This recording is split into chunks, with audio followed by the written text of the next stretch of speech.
It's now over 15 months since the horrors of October the 7th kick-started the Gaza war. 15 months in which fighting and aerial bombardments have reduced much of the Strip to rubble. 15 months in which the conflict seemed to take the wider Middle East to the very brink, even as it sparked protests and social unrest across the globe.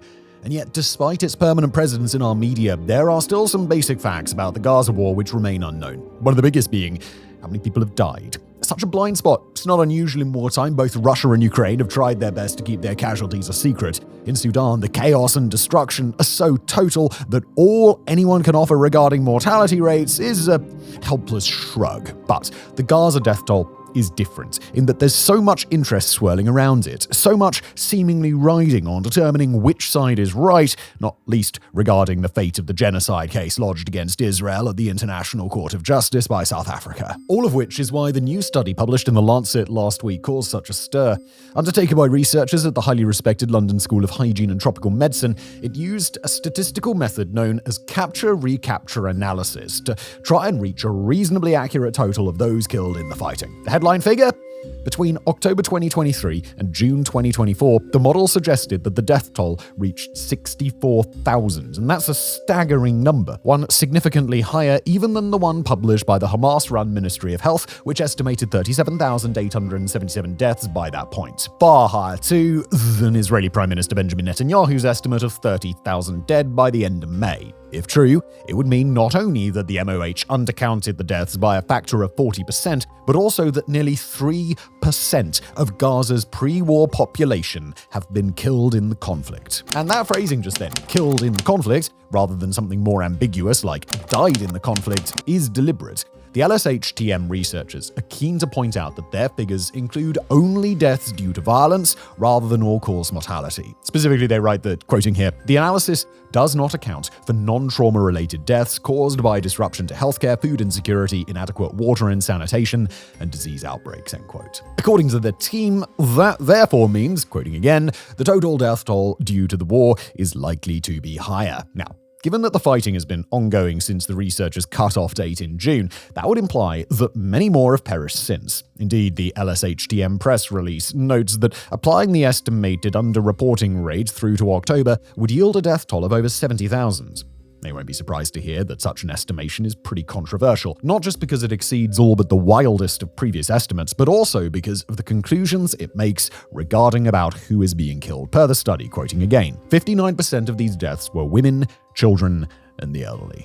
Now, we'll loop back around some of the challenges to these figures in just a moment. First, though, we want to quickly fill you in on the study itself, to try and explain, as best as we can, how the authors arrived at their total. Now, the first thing to note is that capture-recapture analysis is a respected statistical technique, one that's been used to estimate death tolls in conflicts as different as Colombia and Kosovo. More recently, it was used by the LSHTM to estimate the numbers killed in Khartoum state amid Sudan's apocalyptic war, something we reported in a Situation Room episode at the time. Now, as to what exactly capture-recapture analysis is, well, to be honest, that's a little bit above our pay grade. This is not statistical analysis fronts, after all. If you want the in-depth explanation, The Lancet has published the LSHTM study to be freely accessible, so you can investigate the methodology yourself. Just be warned, it contains lots of exciting phrases like alternative generalized linear models and covariates predictive of the probability. Alright then. Now luckily for the layman among us, the LSHTM provides a simplified description, God bless them. This method overlaps data from multiple sources to arrive at estimates of deaths when not all data are recorded. Now in this case, those sources with Ministry of Health morgue records, obituaries published in the media or on social media, and a self-reporting form set up by the Gazan MOH for people to notify authorities about the deaths of relatives. Per the study, the method then, quote, uses multiple data sources, lists with sufficient identifying information to accurately link records, identifying overlapping cases, and infer the true number of cases, deaths, including those not featured within any lists based on statistical models. Now, it's here that we get to what will likely be many people's major objection. Given that the study explicitly uses data supplied by the Hamas-run MOH, how can we possibly trust it? As an Israeli government spokesperson told the BBC, any information that derives from Gaza cannot be trusted.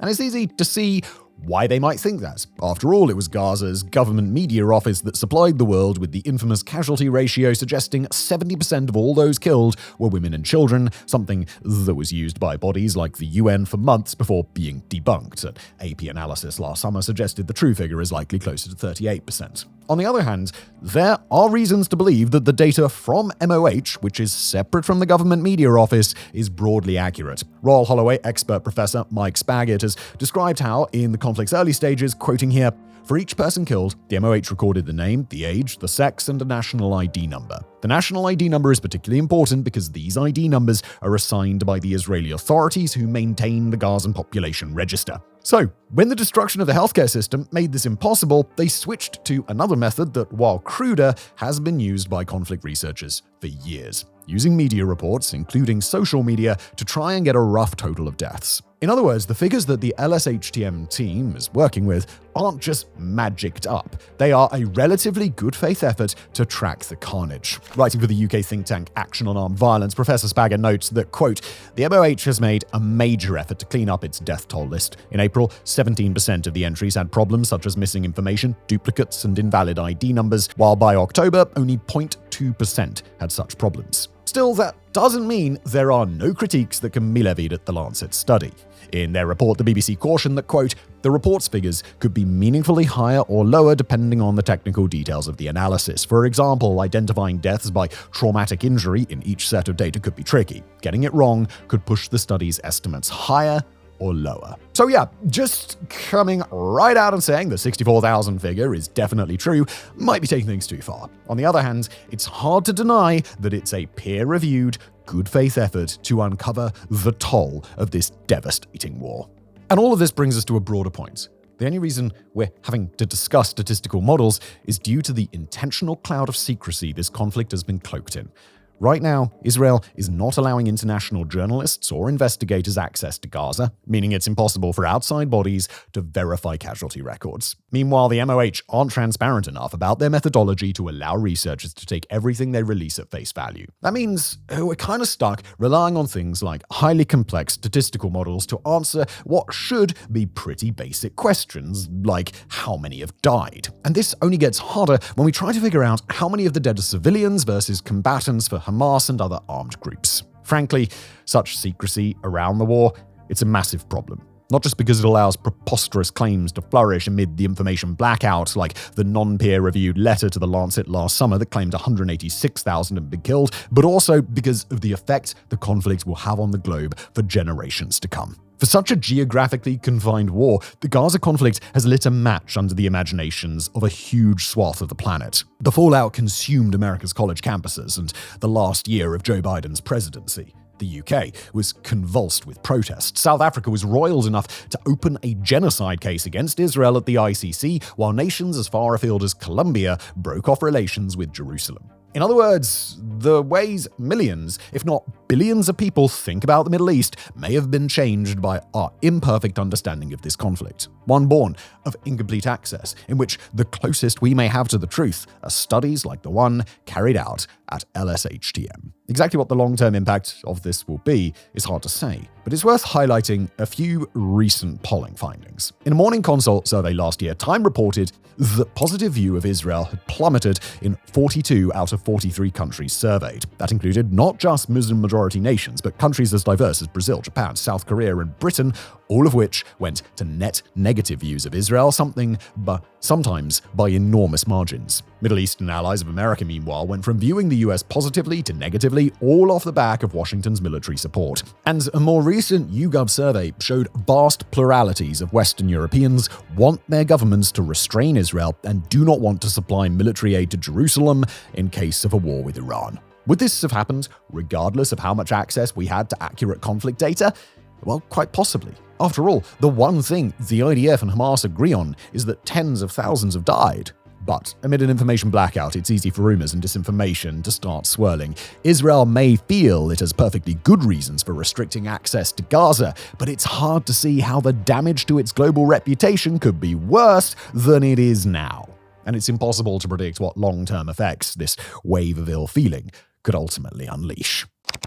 And for our next story, we move from a war commanding global attention to one that barely gets mentioned at all. Just 6 months ago, it looked like Sudan's devastating civil war might be limping towards an endgame. After over a year of conflict in which the paramilitary Rapid Support Forces had made steady progress against the official Sudanese armed forces, a series of setbacks seemed poised to push the military out of all but its Red Sea coast stronghold. July of 2024 saw the RSF sweep through the key agricultural state of Sana'a, sacking the regional capital and forcing the army into a humiliating retreat. Morale in the ranks all but collapsed. Rumors started to swirl that the RSF would soon be marching on the military's capital of Port Sudan. As Africa Defense Forum wrote at the time, the fall of Sana'a cannot be overstated. Had you asked analysts back then where they expected the conflict to be in 6 months' time, it's unlikely that all but the most die-hard SAF cheerleaders would have replied, with the military on a roll and the RSF in deep trouble. Such an opinion would have sounded as absurd to mid-2024 people as, a bunch of ragtag rebels marching on Damascus and overthrowing the regime in Syria. And yet, here we are. Just last weekend, a rapid army advance on the strategic city of Wad Madani saw RSF defenses crumble. After holding the capital of Al Jazeera state for 13 months, the paramilitaries ended up abandoning it without a fight. To call this a major reversal would be the understatement of the century. Located some 200 kilometers southeast of the capital of Khartoum, Wad Madani is one of the most important strongholds for anyone hoping to exercise control across Sudan. Here's how Al Jazeera explained it. Whoever has control of the agricultural and trading hub has easier access to other parts of the country. The reason for this is the sheer number of supply highways that cross through the city, providing access to states like Sana'a and Blue Nile. The RSF assault on Sana'a that shook the army last summer was only possible due to their forces seizing Wad Madani in December of 2023. But it's not just the agricultural heartlands of Sudan south that the city opens up. It's also a critical resupply point for anyone wishing to control the capital of Khartoum, currently a devastated wasteland contested by the two warring factions. In other words, the fall of Wad Madani may be the biggest event the Sudan war has seen in months. The New York Times described it as, quote, the military's most significant victory since the war started nearly 2 years ago. It also shows the army's gamble has paid off. Back in late September, the leadership launched what seemed to be a last-ditch attempt to change the tide of combat. Freshly equipped with Iranian weapons, the SAF went on the offensive in Khartoum state, breaking the siege of a military base and seizing control of 3 vital bridges. As RSF fighters swarmed in from other regions to reinforce the capital, the army launched attacks in the southern state of Sana'a. By late November, they'd retaken most of the ground they'd lost over the summer. By late December, their campaign north of Al Jazeera was gaining steam. But it was the events of this January that really caused analysts to sit up and take notice. As the Sudan War Monitor wrote shortly before Wad Madani fell, in the past week, the SAF's advance has been rapid, with the recapture of Wad al-Hadad, Haj Abdallah, al-Shabaga, and just this morning, Wad Ali Mahidi, which lies just 25 kilometers east of Wad Madani. So rapid was the advance that RSF troops holding the city seem to have chosen to abandon their posts and flee rather than mount a defense. It likely didn't help morale that the paramilitary's top commander in the state defected to the SAF as its offensive got underway. Whatever caused the RSF lines to crumble, though, the result was the same. Combined with an army surge in the central city of Omdurman that likewise gained strategic territory, the fall of Wad Madani suggests that the military and their allies are on something of a roll. The key part of that sentence is the phrase, "and their allies." As the war has ground on, many of Sudan's extensive roster of rebel groups have thrown their lot in with the army as the lesser of two evils, something that was all too clear when a joint force commander turned up to celebrate the city's capture. As the Sudan War Monitor writes, the joint force consists of armed groups that formerly fought against the Sudanese army during the last civil war. The fact that the two factions put aside their differences should tell you something about how the RSF is viewed outside the Darfur heartlands, and with good reason. The UN, for example, has accused the paramilitaries of sexual violence on a, quote, staggering scale. Writing in The Guardian, Sudanese-born journalist Nesreen Malik described a representative encounter on a reporting trip to the country. Potential victims of the RSF contemplate taking their lives preemptively. In a part of Jazeera state, a young woman told me that when she heard that the RSF was approaching, she and her female relatives forged a suicide pact. Now look, we need to be clear that the Sudanese armed forces, they are not angels. The army has been accused of a staggering number of war crimes, from airstrikes on crowded markets to the indiscriminate shelling of civilian areas. But even the army's charge sheet pales against that of the RSF, which the United States is accused of carrying out a genocide in Sudan's vast western region of Darfur. When they conquered Wad Madani in 2023, their fighters embarked on a spree of looting and murder so bad that it drove 500,000 people to flee. As a result of these depredations, more and more of Sudan's armed groups are now siding with the military, and that seems to be having an impact on their battlefield fortunes. Now, we don't want to overdo this. For all the fall of Wad Madani may mark a major turning point in the conflict, this isn't quite the lightning march on Damascus that overthrew Assad. The RSF still control nearly all of Darfur, a region the size of Spain, and seem unlikely to lose their grip on it anytime soon. But as far as their hopes of conquering the rest of Sudan go, this could prove to be a real game changer. Prior to the army's offensive beginning in late September, the RSF's plan seemed to be to conquer the agricultural states of the south and gain control of the domestic food supply. With the loss of Wad Madani, that just became all but impossible. The Sudan War Monitor writes that, quote, Wad Madani's recapture by SAF apparently ends or limits the RSF threat to Sudan's southern agricultural states, except White Nile. Even more significantly, those RSF forces already in the south are now cut off from resupply lines, creating a major headache for the paramilitary group. Yet the real prize may not be what the shift in fortunes does to the RSF, but the opportunity it now opens up for the military. An opportunity known as Khartoum. Since the war broke out in April of 2023, Sudan's main city has been bombed into rubble. According to the London School of Hygiene and Tropical Medicine study we referenced in the Gaza chapter, at least 26,000 had been killed in the capital region by summer of 2024. The reason for this level of violence is that the city has remained contested. While the RSF seized the bulk of it, the army managed to hold on to several key sites that could be resupplied by air. With fighting in the city having intensified since September, as well as in the adjoining cities of Omdurman and Khartoum North, it now seems clear that the military's goal is to reclaim the capital. Having control over Wad Madani will give them a major springboard for future assaults. As to wider impacts it might have on the war, well, Al Jazeera somewhat hopefully suggested that taking back control of agricultural land might allow the army to relieve the current food crisis, a crisis which the Integrated Food Security Phase Classification Monitoring Project has already led to famine in 5 regions, with another 5 at extreme risk.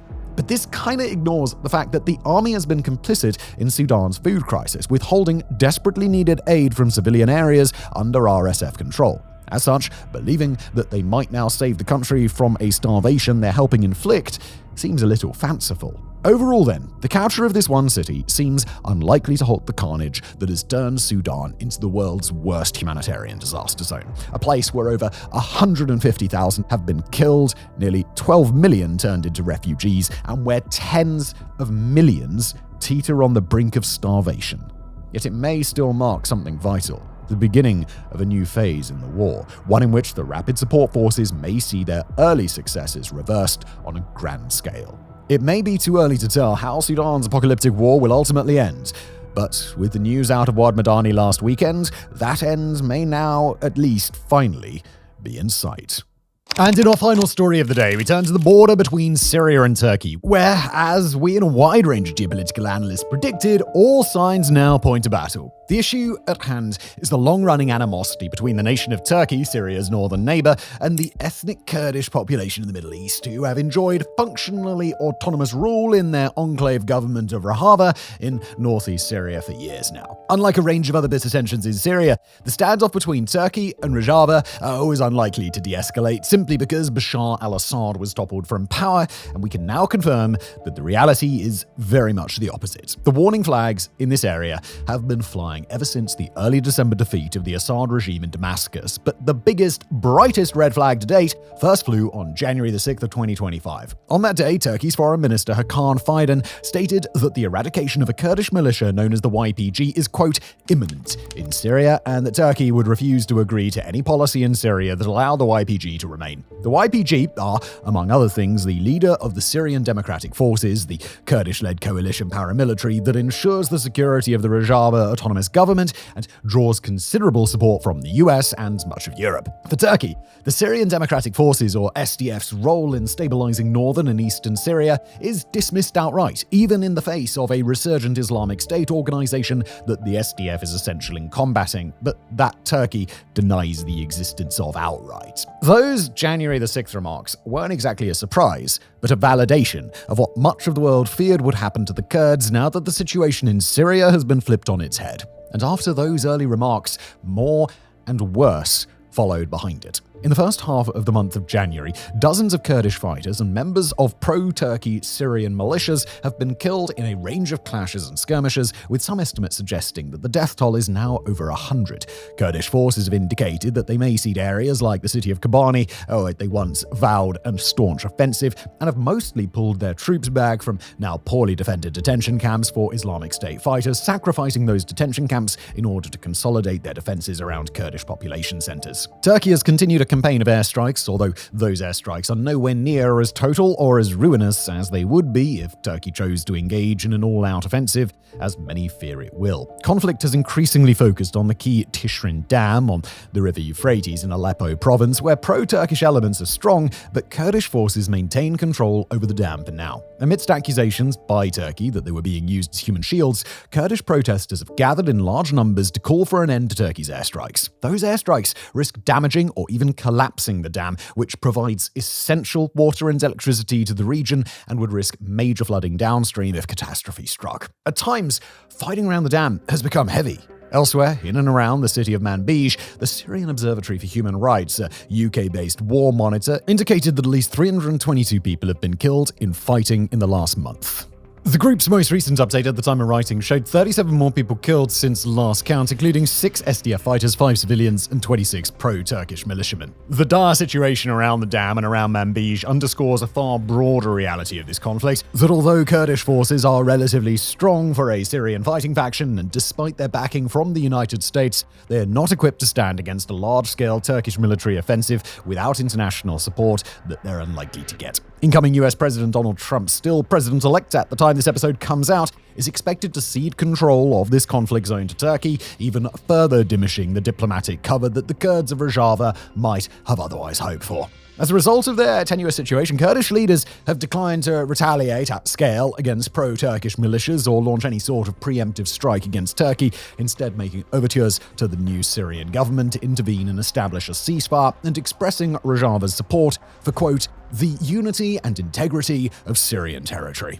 Syria's new de facto leader, Ahmed al-Sharaa, has called for the Syrian Democratic Forces to be integrated into a new national army, a move that would place them under the protection of Syria's state legitimacy and make them more difficult for Turkey to attack. But in sharp contrast to the compromises Rojava is working to offer, and perhaps indicating a wider gulf between Syria's new leaders and Turkey than their prior relationship would lead us to expect, Turkey has continued to issue calls for all SDF fighters to lay down their arms and for all foreign Kurdish fighters to leave the country.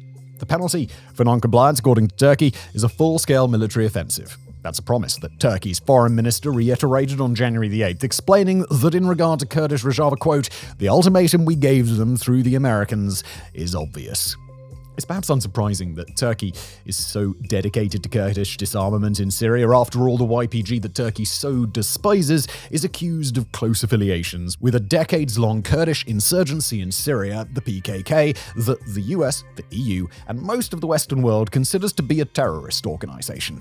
The allegations of closeness between the PKK and the YPG are disputed by many of those same Western nations, but for Turkey, it doesn't seem to matter much. Beyond the nation's long animosity toward Kurdish armed groups, there are real geopolitical incentives for Turkey to do something about Rojava. After all, the autonomous government oversees vast oil fields in Syria's northeast, and thus control a whole lot of money on Turkey's doorstep that, if kept in hand by what Turkey perceives as an adversary, would thus be taken out of Ankara's reach for the long term. For now, Turkish President Erdogan seems content to place mounting pressure on the new Syrian government, insisting about 2 weeks ago that he expects Syria to actively take part in rooting out the PKK insurgency, and insisting that, quoting here, there is no option left other than to surrender their weapons, abandon terrorism, and dissolve the organization, end quote. But while Erdogan was referring to the Turkish insurgent group, the PKK, and not Rojava's Kurdish YPG militias, we've unfortunately got to take his statements on one as a statement on both. Erdogan has indicated clearly many times, via both rhetoric and military action, that the line Turkey draws between Rojava and the PKK insurgency is drawn in a very different way from the rest of the Western world. On January the 10th, the Turkish government placed pressure on the new Syrian leadership again, with the foreign minister suggesting that Damascus should get a chance to, quote, end the occupation and terror that the YPG has created in the region, again with YPG being synonymous to the armed forces of Kurdish Rojava. The foreign minister explained that, quote, we believe that an opportunity needs to be given to them to realize this. We are waiting for this now. But along with his statements that Turkey would stand aside and wait expectantly for Damascus to do something about the problem Turkey perceives in Rojava, the foreign minister also made clear that if Damascus failed to take decisive action, Turkey would just do the job itself. For Syria's new leaders, it's an awkward and difficult position to be in. The Kurds have yet to take up arms against them and are a critical partner in maintaining security in the Syrian heartlands, where the Islamic State is at its strongest. But Damascus's attempts to peacefully integrate the SDF into its military have been rebuffed not by Rojava, but by Turkey, a much more powerful nation that Syria stands little chance of stopping if it chooses to intervene directly. The situation that Erdogan has laid out for Syria is one in which the new leadership can have the friendship of Rojava or the friendship of Turkey, but it can't have both. In a moment when Syria needs to avoid making an enemy out of either if it's going to have the best chance of success. Turkey appears to very badly want Damascus to make an enemy out of the Kurds, and it's difficult to see how Damascus could justify the risk of making Turkey an enemy by refusing to do Erdogan's bidding. Unfortunately for Kurdish Rojava and for the new leaders in Damascus, it appears unlikely that anybody's going to come to the rescue. Russia and Iran have disengaged to go lick their wounds. The United States appears unwilling to stand behind its Kurdish partners. The European Union is either unable or unwilling to intervene. China is nowhere to be found on the issue, and no other nation of the Middle East has the combination of political incentive and diplomatic clout to make a difference. And in Turkey, any prospect of political change is currently slim, if we're being generous. On January the 13th, the Turkish spokesman of Erdogan's ruling party indicated that the party intends to see to it that Erdogan can run for a fourth term in office in 2028. Erdogan's been in power since 2014. He's benefited from constitutional amendments to significantly broaden his authority, and he's likely to be successful in extending his mandate by overwriting the current guardrails around Turkey's high executive. In Erdogan's Turkey, a constitutional amendment to extend his personal time in office, it's unlikely to fail when push comes to shove, and if Erdogan does push his amendment through, then Syria's Kurds should expect to settle in and start thinking about the long game. Erdogan won't be replaced. He won't be deterred, and right now it appears highly unlikely he would allow Rojava to continue to exist.